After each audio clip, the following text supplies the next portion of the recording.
Basic ગણિતના very most IMP ની એક આપણે સિરીઝ શરૂ કરી રહ્યા છીએ. એની અંદર હું તમને આપીશ chapter wise very most IMP પ્રશ્નો. તો જરા આવો તમને કહું કે કયા કયા પ્રશ્નો તમારે ખાસ તૈયાર કરવાના છે. અત્યાર સુધી આપણે પીડીએફ સ્વરૂપે આપતા હતા, બટ હવે કંઈક ચોપડીમાંથી આપવાનો એવો પ્લાન છે. 2 ગુણના ટૂંકા પ્રશ્નો તમને 2 પૂછાય છે. એની અંદર ખાસ શું ધ્યાન રાખવાનું, તો ગુસ્સા અને લસ્સા તમારે આની અંદરથી ખાસ કરવાનો રહેશે. એટલે ગુસ્સા બહુ જ ધ્યાનથી કરી લેજો. અંક ગણિતનું મૂળભૂત પ્રમેય છે એક, એ ખાસ તમારે થિયરિકલ પોઈન્ટ્સ યાદ રાખવાનો. બીજું, આવું એક અવયવ વૃક્ષ ઘણી વખત પૂછાતું હોય છે, તો એનું પણ એક ધ્યાન રાખવું પડશે.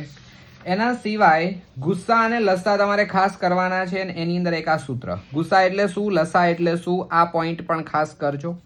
એના સિવાય અવયવીકરણ વાળો પોઈન્ટ છે, અવિભાજ્ય અવયવો પાડો, એક આ કરજો. સમય અને અસમય સંખ્યા છે એવું ઘણી વખત પૂછાય છે. એના માટેના આ 2 નિયમો છે કે સમય અને અસમય ભેગા કરીએ તો હંમેશા અસમય થાય, અને શૂન્ય સિવાયની કોઈ પણ સંખ્યા હશે સમય કે અસમય તો પણ અસમય આવશે. તો આ જે નિયમ છે એ ખાસ ખબર હોવી જોઈએ.